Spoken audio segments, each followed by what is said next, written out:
say the hardest person to forget is the one who still owes you money. But for some borrowers, unpaid debts have become more than just a financial burden.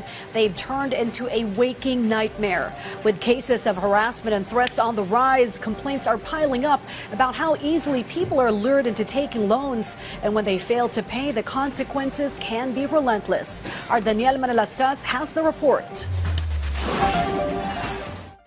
Senators expressed concern over reports of some borrowers who experienced harassment and received threats, as some were not able to pay their loans on time. This was the senators discussed in a committee hearing.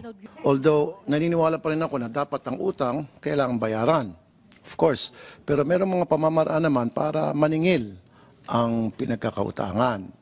Hindi yung dadaan natin sa parang dahas. Meron ho kaming reports na pinapadalan po ng korona ng patay, pinapadalan po ng bala para ho puwersahin na magbayad.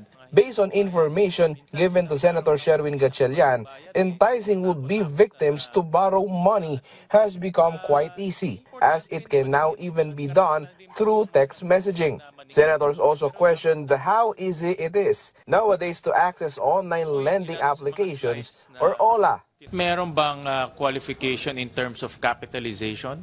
Yes, sir. For ordinary for OLA wala po. That's a problem kasi anyone can put up an OLA eh. Kahit sinong Poncio Pilato pwede magtayo ng OLA dahil walang minimum capitalization. SEC is in the process of revisiting the two antiquated laws. Actually, sir, may TWG na form for revisiting the financing law and the lending law po. And we are planning to codify the provisions. PAOK says it already received various reports related to online lending applications, which they are currently addressing.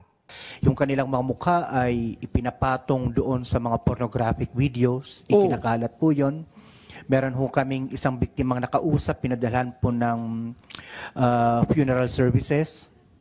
Meron ho kaming isa pong biktima na pinadalhan po ng pinakalat po na di umano meron siyang warrant of arrest na magagaling sa PNP CIDG.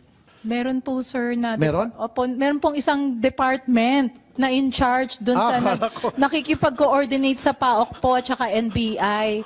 The Senate committee expected to conduct more hearings on the said issue.